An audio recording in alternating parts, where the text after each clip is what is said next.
Am I always this naked, you may ask? Well, of course not. But I do prefer to tell the naked truth. You see, I like it juicy, raw, and uncensored. The truth, that is.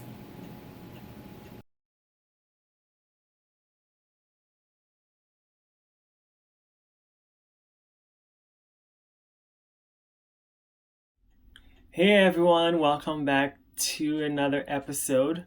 So, today I will be talking about a word that I don't really want to use, but just for video's sake, let's just say it. So I saw a meme that says, it is not that you attract the low value men in your life, it is that you only say yes to those men. And I was like, oh my God, they're talking to me. So here goes my history. So before we start, please remember to like, comment, and subscribe if you haven't yet. And let's get into the conversation and let's see what you think. And if you had the same situation happen to you, and give me some advice, because in a sense, I'm still going through that, but I'm learning it's a learning process. All right, so there's a talk about high value men and low value men. And I don't really want or like to think of people as low value or high value, but for sake of conversation, I think that what they're trying to say is basically there are those men when it comes to materialistically way of life, or even um, living life in a good manner, is that high value man will have a career, money, got his head over his shoulders, and he's doing his thing right. All right. And the low value man is maybe doing substance all day, sleeping all day, lazy, complacent, just uh, basically playing video games all the time and complaining, and life is not fair. So, something like that.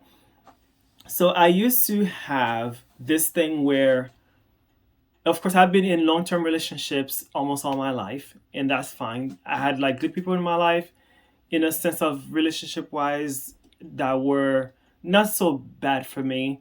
But later on, I don't know what happened, and maybe it was a part of my life where I needed to learn something. Is I was attracted to a lot of hoboSexuals. So, if those who do not know what hobosexual is, so the word just explains itself. So hobo, of course, we know hobo is maybe a homeless person or a transient or someone who's traveling around who doesn't have his home. He's a hobo. And sexual is, of course, sexual. So like, when they have a homosexual or heterosexual, like, is a lifestyle or what they call it. I don't know. I don't even care about those things. But so homosexual is someone who will be your boyfriend or your girlfriend if they live in your house. So when they live in your home and then you're thinking you're together because it just the first day they meet you, they show up with baggage, like not only trauma or mental baggage, they move with literally bags and suitcases. And then you like them so much because you think you like them so much because you're going through your own trauma, and you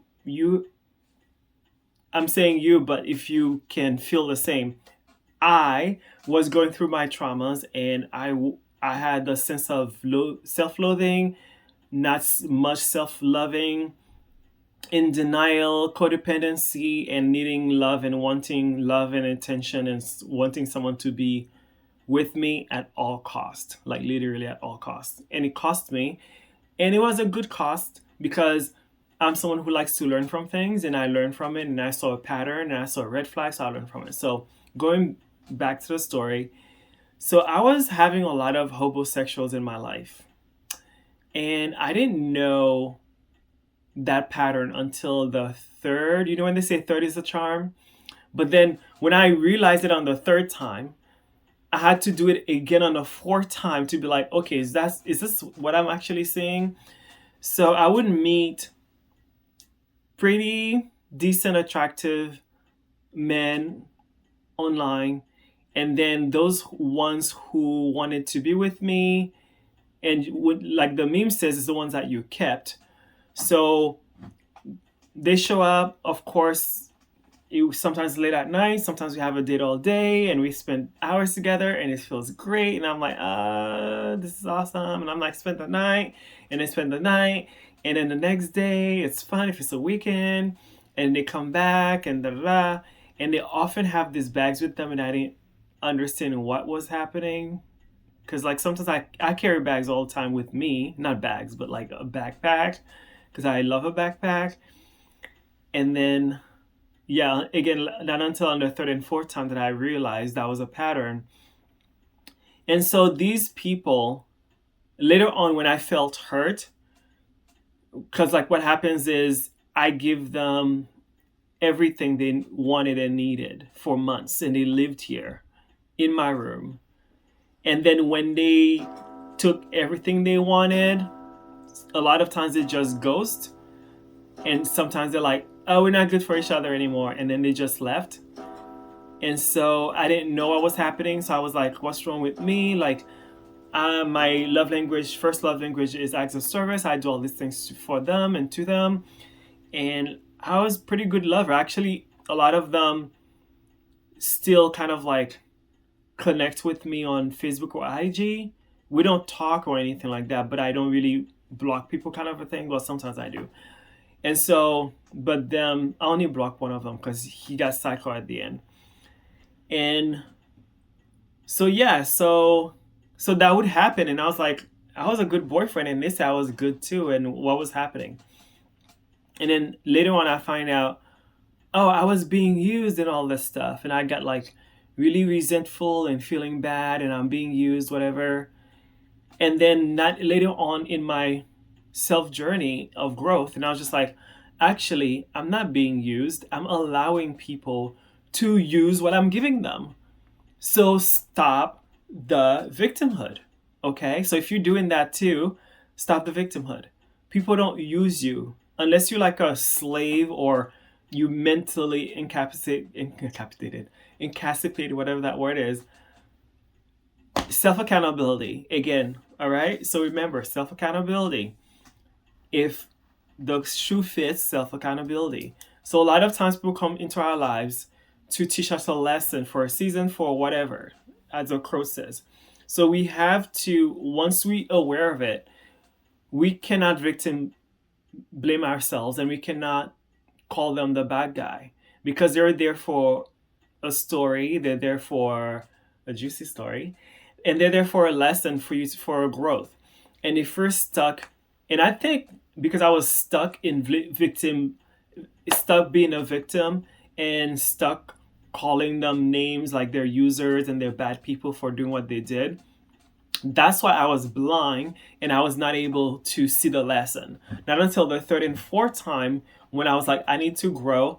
And then that's when I was seeing the lesson, and I was just like, okay, those people are still not good for me because how it was happening, but at the same time, I'm still not a victim because I did allow it to happen. And I was at a space in my life where I clearly needed that so I can get out of that, because that was a bad pattern. Like, I am not technically in the word looking for a partner. However, I'm a great lover. It would be great if I had a partner, have a partner. At the same time, at what cost? I'm not gonna basically do it at a cost of my mental health. And so I was in a bad space, and so I've grown. And so the last time I had those hoboSexual boyfriends, I think the first one was 2014, another one was 15, then 16. And so that was the last time, really. 2016 was a great year for me. I know it wasn't for a lot of people, because I see a lot of people were complaining about that, but it was a great year for me. And that was the last time I held a relationship with somebody, because I was saying yes to all the fuck boys and all the boys that weren't good for me, that were teaching me lessons that were great, but you know. And so another question is that, okay, so I stopped saying yes to the low value men or the fuck boys. And so because of that, men stopped showing up in my life. Period. So maybe that's a question for Kevin Samuels. Not really. I don't think he talks to dudes. Maybe he does, but if he does, he probably doesn't talk to gay dudes. But even then, I don't think I like Kevin Samuels. I watch his stuff, but at the same time, I don't think I really need a huge help in that department. I think, how you call it, uh, yeah, it is what it is, and I think it's easier for a man to be single than a woman. Probably, I don't know. That's not a subject. I know Kevin Samuels and other people are more versed into that topic, and so I love being single, but at the same time, I'm a great lover. I have great things to offer. But nowadays, I am very self aware and mindful of people and things. And so when things come up for me and I will talk to people about them. And and so I thought until 2020. But as I mentioned before, 2020 in August was an experiment as well as it was an experiment. And then, when they say don't, like an assassin, they'll tell the assassin, don't fall in love. Number one rule, or professor or whatever. So I fell in love with my subject in my study. And so I went back to bad patterns and I learned from it. And of course, it was a good thing. It's like life is just life. It just happens. And it's up to us to make it good or bad. And I don't believe in bad. I believe in things happen for us, if anything. And so, and I think, well, he lived here, but it wasn't on accord, like he was paying rent. So I think if he was a homosexual, that would be very interesting. Maybe it would be another homosexual thing that happened again. But it was a different kind of experiment. And this is one of the reasons now that I'm having the podcast, because you never know where you're going to end up in life. And so, can you relate to my story? Like, what kind of partner are you attracting, men or women? Do you ever had a story of homosexuals? Do you ever have a story you have low value men or women in your life that stays and you say yes to? And I know a lot of women tend to say men and shit and and things like that. And I'm like, okay, so like they say, we usually attract what's inside of us or what we're searching. So I feel like I was attracting, of course, I attract other people as well who were not homosexual.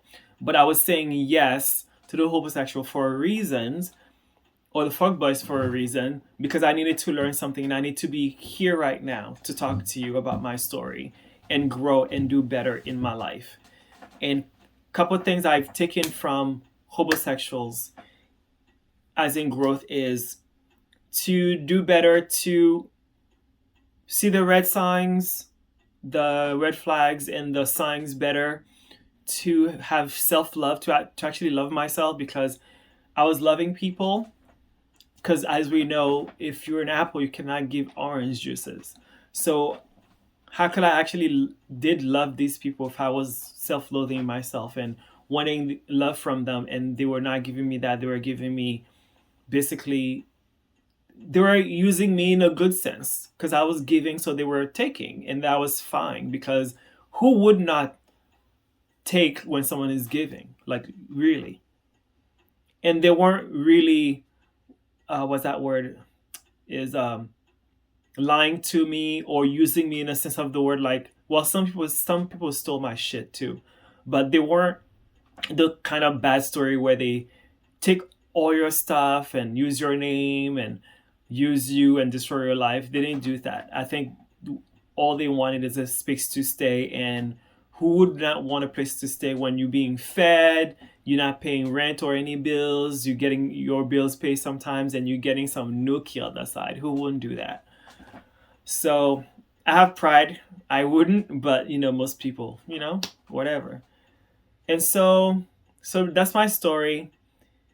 And I've often questioned is why now I'm saying no to low value men.